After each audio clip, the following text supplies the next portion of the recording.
Entendez bien? Oui? Parfait. Parfait. Alors, bonjour à tous et à toutes. C'est un plaisir d'être là avec vous. Cette présentation donc s'intitule La présence de la langue maternelle en classe de langue étrangère selon les enseignants, entre obstacles, résistance et outils. Et je vais la présenter donc avec ma collègue Simone, qui est là. Simone. Bonjour à tous. Voilà, on va la faire en alternance. Toutes, nous deux, nous faisons partie du groupe de recherche AlterAge.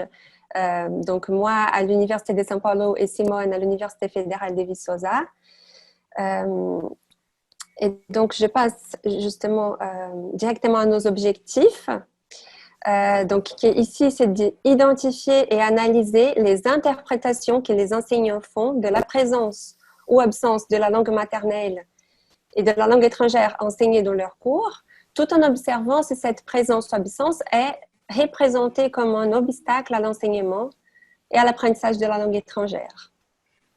Alors, initialement, nous avions prévu d'observer ces interprétations sur les corpus des deux recherches, mais en fonction du temps et du découpage que nous avons choisi, on va cibler sur les corpus d'une recherche. Pour vous situer, donc, la recherche s'insère dans les contextes brésiliens où la langue maternelle est le portugais et la langue étrangère présente dans la scolarisation obligatoire est l'anglais seulement. Cependant, dans l'État de São Paulo, il existe des centres des langues qui offrent des cours facultatifs et gratuits de français, espagnol, italien, allemand, japonais et mandarin à des élèves de 12 à 16 ans du réseau public. Donc, ce sont des cours gratuits. Il existe à peu près 300 centres de langue qui comptent avec 50 000 inscriptions par semestre. Donc, c'est un espace privilégié pour l'enseignement des langues étrangères diverses.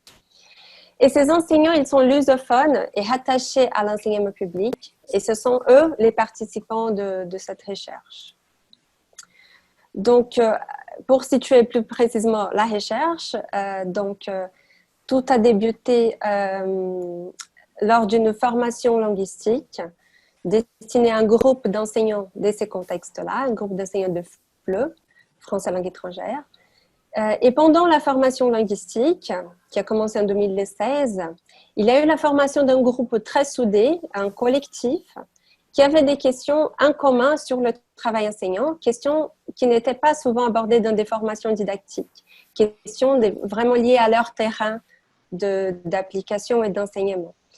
Et donc, la recherche de doctorat s'est insérée dans ces contextes avec une visée pratique d'un côté, c'est-à-dire faire une intervention avec ce professeur, ces enseignants, avec des filmages des cours et des entretiens, et aussi avec une visée d'analyse des productions langagères, donc celle-ci plus ciblée vers la recherche.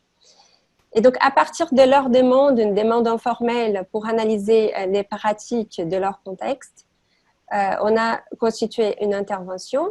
Et un des thèmes qu'eux, ils ont choisi de traiter, c'était le thème de la langue maternelle en classe des langues étrangères. Alors, je passe pour ma collègue pour qu'elle présente un peu les cadres théoriques.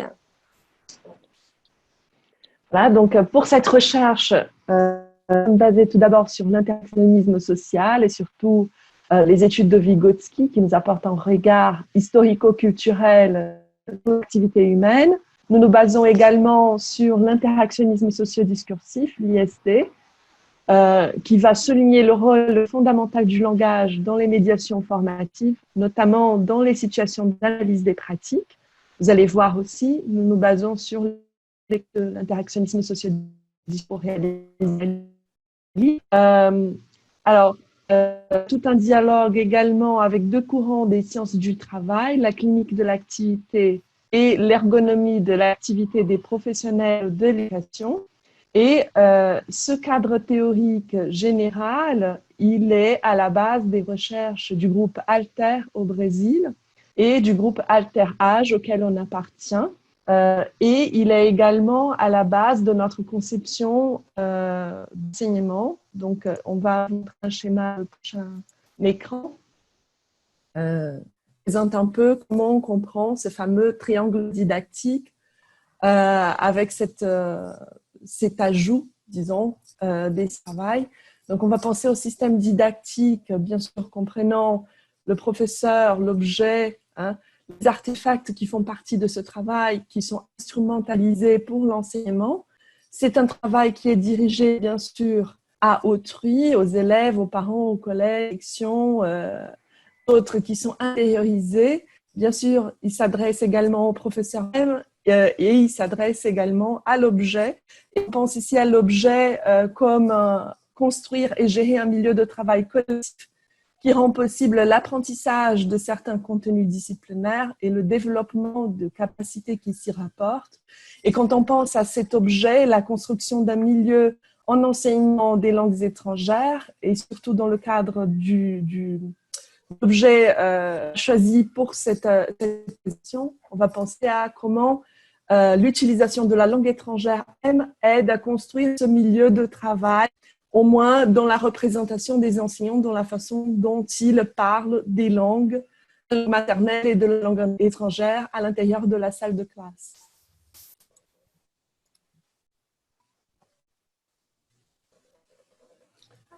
Bon, pour aborder donc cette tension entre langue maternelle, langue étrangère, d'abord on fait appel à l'histoire des méthodologies de l'enseignement des langues. On sait très bien que dans une approche de grammaire-traduction, la langue maternelle est aussi langue d'enseignement et elle faisait partie aussi des instruments de l'enseignement, donc la traduction comme méthodologie.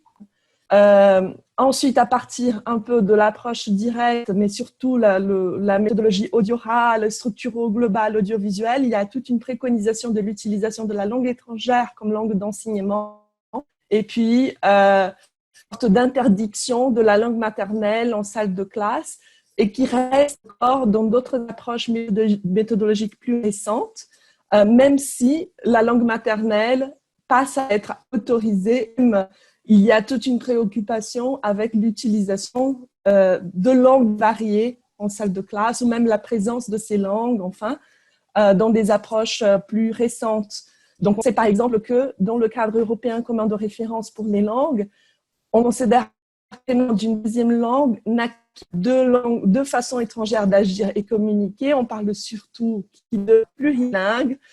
Donc, on souligne dans le CECRL l'influence mutuelle des langues et la compétence plurilingue. Il y a aussi toute une préoccupation avec la prise de conscience interculturelle, le développement, on parle de développement d'une personnalité plus riche et complexe à travers le contact des langues. Et on souligne aussi la facilité à apprendre d'autres langues quand on connaît des langues étrangères. Alors, nous sommes bien sûr allés voir aussi des recherches sur l'acquisition des langues pour voir comment ce thème de la langue maternelle, langue étrangère y était abordé. On a surtout une préoccupation avec ces marques transcodiques. On pense aussi que l'usager d'une langue, il va se servir des moyens de son répertoire pour parvenir à communiquer, que ce soit en langue maternelle, langue étrangère. Et on a pu identifier une perspective lingue, donc qui parle d'interférence de traces de la langue 1 qui apparaissent dans la langue, donc une interlangue. On parle de stratégies compensatoires, transfert, formulation transcodique. Et il y a toute une perspective bilingue qui va parler, ou même plurilingue, qui va parler de emprunt, lexicographique, et aussi de alternance codique, code switching. Nous qui travaillons dans l'enseignement de langue étrangère, on sait que tout cela est présent en salle de classe. On les voit switcher de langue. Est-ce que les professeurs qui sont dans le cadre de cette recherche, est-ce qu'ils considèrent ce switching comme une partie de leur travail? Est-ce qu'ils se servent de la langue maternelle aussi pour l'enseignement? Comment ils voient la maternelle, la présence de la langue maternelle et le rôle de la langue étrangère comme langue de communication en salle de classe? Donc, c'est ça le thème, disons, le sujet spécifique auquel on va s'intéresser dans ces découpages qu'on présente aujourd'hui. Donc, la question précise à laquelle on va essayer de répondre, c'est quelles sont les interprétations des enseignants sur la présence ou utilisation de la langue maternelle en classe de FLE? Et cette langue maternelle, sa présence est vue comme un obstacle à l'apprentissage, comme un obstacle à l'enseignement, comme un outil à être utilisé de façon intentionnelle. Donc, pour répondre, nous nous sommes concentrés sur les discours des enseignants qui ont été produits dans le cadre de l'intervention que je vous ai dit tout à l'heure. Cette intervention, elle s'est constituée au long de 3 ans. Donc, d'abord avec une réunion pour identifier les thèmes qu'ils voulaient discuter. Ensuite, 2 alloconfrontations, c'est-à-dire 2 entretiens que je vais vous montrer tout à l'heure comment ça se passe. L'un sur le thème du manque d'intérêt des élèves et un autre sur l'usage du portugais en classe. Et c'est justement sur cette deuxième alloconfrontation qu'on va s'épancher aujourd'hui. Et ensuite, on a travaillé sur les enregistrements de cours, entretien en autoconfrontation simple, entretien en autoconfrontation croisée et retour au collectif.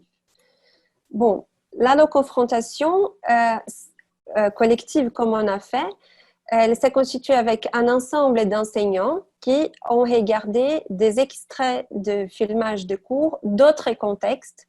Donc, ici, en l'occurrence, c'était le contexte des néopasses et dans notre cas, le contexte des cours extra-universitaires brésiliens de l'USP. Et ces enseignants se sont confrontés donc à des pratiques d'autres contextes. Par contre, dans l'autoconfrontation croisée, on a fait ça de manière, donc l'autoconfrontation simple avec un enseignant face à sa propre pratique. Mais aujourd'hui, on va se centrer plutôt sur l'entretien en alloconfrontation, donc avec un groupe d'enseignants. Ces entretiens ont été transcrits et analysés selon les modèles d'analyse de texte proposés par Broncard, ébulé à Broncard 2012. Donc, on a étudié donc, et analysé les contextes physiques socio-subjectifs, l'infrastructure générale des entretiens, les mécanismes de textualisation et les mécanismes de prise en charge énonciative, comme on va vous montrer dans les extraits analysés. Alors, pour passer au résultat, donc la partie qui est plus intéressante à vous montrer, par rapport au contexte, qu'est-ce qu'on a observé et qui ont une influence dans la production langagière des enseignants? C'est que les portugais et les français sont des langues latines voisines, donc un principe qui faciliterait l'apprentissage de la langue française, mais avec une distance phonétique importante. Donc, ce n'est pas si évident que ça pour les élèves adolescents brésiliens d'apprendre le français. Ils apprennent dans un contexte exolangue où enseignants et apprenants partagent la même langue maternelle, donc les deux lusophones. C'est un public jeune, non captif, de 25 à 30 élèves par classe. Ils sont immergés dans une culture scolaire où l'enseignement de l'anglais est perçu comme peu efficace. Donc, la première expérience de langue étrangère qu'ils apprennent à l'école est perçue comme pas efficace et ça a une influence sur l'apprentissage de cette deuxième langue étrangère que c'est le français. Dans le contexte des centres des langues, la classe de FLE se passe entièrement ou majoritairement en français. Et le matériel didactique, c'est un matériel produit par normalement des maisons d'édition françaises basées sur le cadre européen commun de référence ou des brochures constituées par des extraits des manuels. Donc, ce contexte va vous éclairer un petit peu les discours des enseignants. Donc, comment la langue maternelle est interprétée par les enseignants? Simone, je te passe la parole. Donc, tu as apporté un extrait de cet entretien dans lequel l'enseignant dit souvent, et oui, c'est vrai, ça de parler en portugais, et il faut lui dire toujours, il faut parler en français. Ici, nous avons mis en gras les modalisations bioéthiques, donc qui apportent cette idée d'obligation, n'est-ce pas? Donc, l'enseignant va souligner que, et d'ailleurs, il utilise même, il rajoute un discours direct qui reproduit ces paroles de salle de classe. Il faut parler en français. Donc, on voit qu'il y a une générale. D'ailleurs, il n'y a pas de contestation dans l'entretien des enseignants de cette norme générale. Ils sont tous d'accord. Il faut parler en français en salle de classe. Donc, il y a une sorte de comté par rapport aux prescriptions, disons, ou à ce qui apparaît à l'intérieur du manuel. Ce sont des manuels produits en France et en français avec des consignes en français. Donc, il y a une continuité par rapport à ça et une continuité un peu par rapport à l'histoire des méthodologies aussi, on pourrait dire. Alors, une deuxième perception des enseignants, c'est l'usage de la langue maternelle interprété comme un obstacle à l'apprentissage de la langue étrangère. Donc, dans l'extrait à droite, on voit, mais par exemple, quand ils posent les questions, ils posent souvent en portugais, les élèves. Alors, je parle en français, mais parfois, comme je sais les niveaux qu'ils ont, j'ai dit, tu es capable de dire ça en français, tu as déjà les mots. Alors, ils vont faire la tête, travailler et essayer de parler français, et ça arrive. Bon, là, on voit la présence de la voix de l'enseignant, la voix de la salle des classes, qui est soulignée. On voit aussi, par les modalisations, que l'enseignant connaît la capacité de ses élèves, ou dit connaître la capacité de ses élèves, et aussi une connaissance de ce qu'ils ont déjà appris. Donc, tu as déjà les mots, c'est-à-dire on a déjà travaillé ça. Donc, il y a une régulation de l'enseignant liée à la connaissance du domaine cognitif de l'élève et aussi au contrat didactique, parce que s'ils sont dans un milieu où ils parlent français, donc l'enseignant essaye de remettre l'élève dans ses contrats et de demander qu'il utilise la langue française. Il y a un écho des dilemmes du métier prof de FLE qui a été déjà décrit dans d'autres recherches. Simone? Dans ce troisième extrait, on voit comment elle est parfois interprétée, autorisée dans certains cas. Donc, le professeur dit, on sait que, par exemple, le débutant, pour le 1-1, ici fait référence au cadre commun, qui commence, donc ça c'est difficile, on note les visages. Alors, qu'est-ce que vous avez compris? Quelquefois, c'est possible de parler en portugais parce que vous avez une mesure de la difficulté. Mais après, dans les autres stages, donc ici, il fait quand même une distinction, disons, une sorte de bifurcation de son agir en fonction du niveau de l'apprenant. Donc pour les débutants du niveau A, donc ça c'est difficile. Il y a une caractérisation de l'utilisation de langue étrangère comme quelque chose de difficile. Donc quelquefois, c'est possible de parler en portugais, mais vous voyez, c'est, disons, une sorte d'autorisation en fonction de la circonstance de la salle de classe. Ce n'est pas quelque chose de prévu. Ici, nous avons souligné donc la modalisation logique, c'est possible, dans ce sens de c'est autorisé. Et puis, la connexion, les mécanismes de connexion qui montrent cette sorte d'alternance de possibilités pour l'enseignant aussi. C'est-à-dire, il fait attention au comportement de l'élève, il note sur le visage de l'élève s'il a compris ou non la tâche, la consigne, s'il est capable ou non. Et en fonction de cette réponse de l'élève, il va réguler son agir lui-même, il va autoriser ou non l'utilisation de la langue maternelle en fonction de cette perception de la difficulté de l'élève par l'enseignant. Donc, on dit qu'il y a une régulation liée à l'arbitrage en difficulté de la tâche et la capacité performance in loco des élèves et une sorte de gestion d'inaptitude des élèves qui d'ailleurs, comme on a vu dans l'extrait précédent, peut aussi résulter dans une sorte d'encouragement par l'enseignant des capacités des élèves. Donc, tu es capable, tu peux le faire en langue étrangère et parfois, bon, on autorise alors la langue maternelle parce que c'est trop difficile. Voilà. Alors, pour conclure, pour aller vers la conclusion, alors on a identifié dans les discours des enseignants à quoi ils se réfèrent. Donc, on ne va pas lire les extraits, mais juste pour vous situer, on voit que la question de la langue maternelle apparaît dans la relation enseignant-élève, enseignant-artefact-élève, mais aussi sur la question de l'objet et du milieu, la constitution d'un milieu où on parle, où on pratique le français. Mais cette question, elle a aussi une influence, est influencée par les systèmes d'enseignement et aussi par les contextes socio-historiques particuliers où ils sont. Donc, ce n'est pas une question exclusive à l'intérieur du triangle, mais elle le dépasse et est influencée par ces plusieurs couches qui ont une influence sur le travail enseignant. Pour conclure, alors, donc, tout comme au CLIVA, nous avons les interprétations des enseignants par rapport à la langue maternelle pointent des obstacles à la transposition didactique, des obstacles liés à la technologie pédagogique, donc au contrat didactique qui est instauré entre enseignants et élèves, et aussi lié à l'insuffisance de la maîtrise des outils méthodologiques de l'élève qui ne sait pas, par exemple, poser des questions en français, donc il pose en portugais. L'interprétation des enseignants, elle est liée à l'histoire du métier enseignant de FLE et aux normes implicites. Elle est aussi, l'usage intentionnel ou outillé du portugais n'apparaît pas dans cet entretien.